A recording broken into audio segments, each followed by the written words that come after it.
समय प्राय रात्र 10:30 आमे आमर डिनर सारी बाहर जाइथिलु छत्रपुर रेलवे स्टेशन रु कोरापुट जिलार जयपुर अभिमुखे। कोरापुट जीवापाई केवल से गोटे ट्रेन हीराखंड एक्सप्रेस जहाँकि भुवनेश्वर ठू जगदलपुर जाए। रात्र प्राय 10:50 आम ट्रेन आसी पहुँची जाइथिला छत्रपुर रेलवे स्टेशन रे।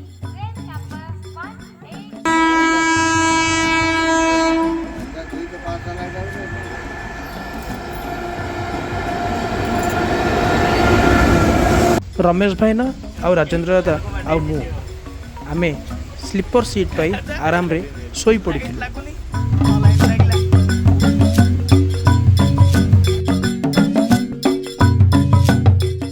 प्राय भोर 5टारे मोर निद भांगी जाइतिला।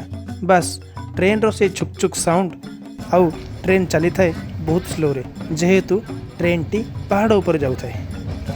टिक्किरी रेलवे स्टेशन पार करिगला परे आमको देखिबाकू मिलिथिला प्रकृतिर से सुंदर शोभा।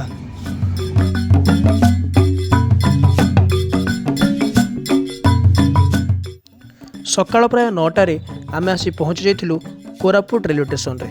कोरापुट रेलवे स्टेशन रे हीराखंड एक्सप्रेस तार इंजिन चेंज करिथाए, तेणु एठारे प्राय 30 मिनिट ट्रेन रही थाए। तेणु आमे टिके फ्रेश हो जाइथिलु ओ आम सकाळर ब्रेकफास्ट कोरापुट रेलवे स्टेशन रे करिथिलु।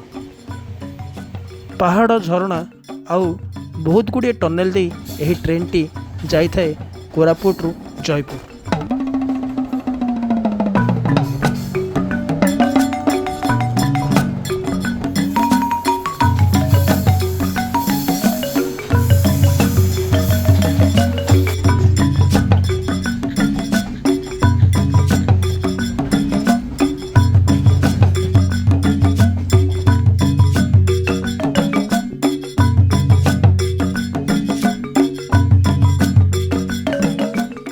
कोरापुट रु जयपुर गला बेले गोटे रेलवे स्टेशन पड़े। यही रेलवे स्टेशन नाम होची मालीगुड़ा रेलवे स्टेशन।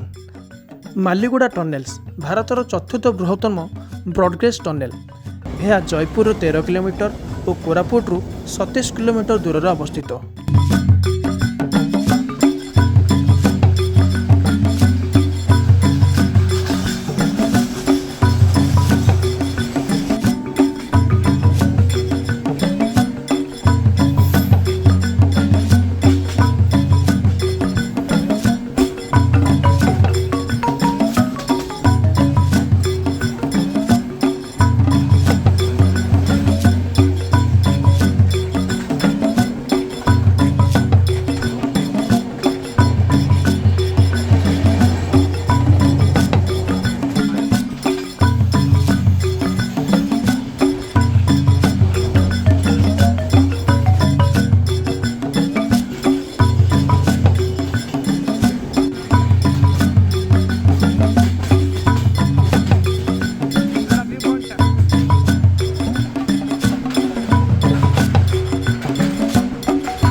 ଆପଣମାନଙ୍କୁ ଆମ ଭିଡ଼ିଓଟି କେମିତି ଲାଗିଲା କମେଣ୍ଟରେ ଜଣାନ୍ତୁ। ଆମ ଭିଡ଼ିଓକୁ ଲାଇକ୍ ସେୟାର ସବସ୍କ୍ରାଇବ୍ କରନ୍ତୁ।